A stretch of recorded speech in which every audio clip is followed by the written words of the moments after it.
Introduction to employee share schemes. Why would a company want to adopt an employee share scheme? Each company is different, of course, but the starting point tends to be a wish to have the managers and employees thinking along the same lines as the owners. Employee share schemes provide a medium or longer-term reward that gives employees a more deeply rooted incentive than cash alone. Being a part owner can be more powerful for people than receiving a cash bonus, and it can tap into a natural human need to be part of a community. Many public companies report a huge upsurge in interest in the share price among employees at all levels of seniority when they introduce a share plan.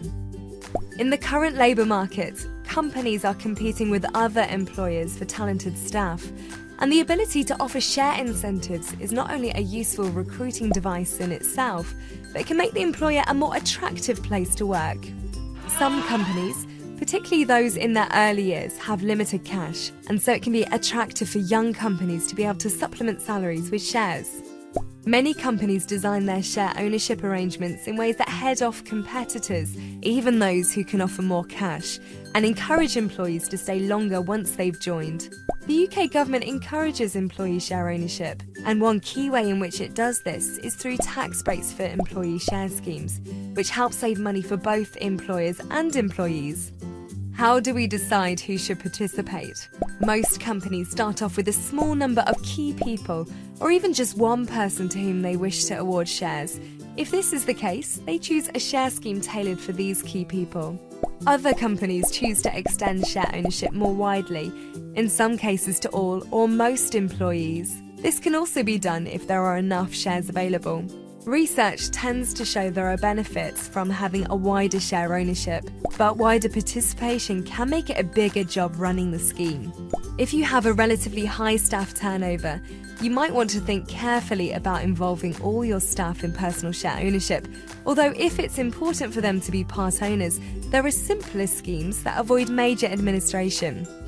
So we've decided we want a share scheme. How do we choose the right one for us? The type of share scheme you pick will largely depend on how your employees will acquire shares. Whether you want a share scheme for some employees only or all your employees, there are three main ways in which an employee can acquire shares. 1. The most direct route is for employees to purchase shares, but this is uncommon, mainly because employees tend not to have the funds available, but also companies often want to provide shares to be handed back if employees leave, but often do not want the hassle of buying them back from leavers. 2. A scheme where employees are given free shares avoids this funding problem. The main downside is that they will often have to pay tax on the value of the gift because it will be treated as part of their pay. There are, however, a couple of statutory share schemes that don't involve a tax bill. 3. The third alternative is to grant share options.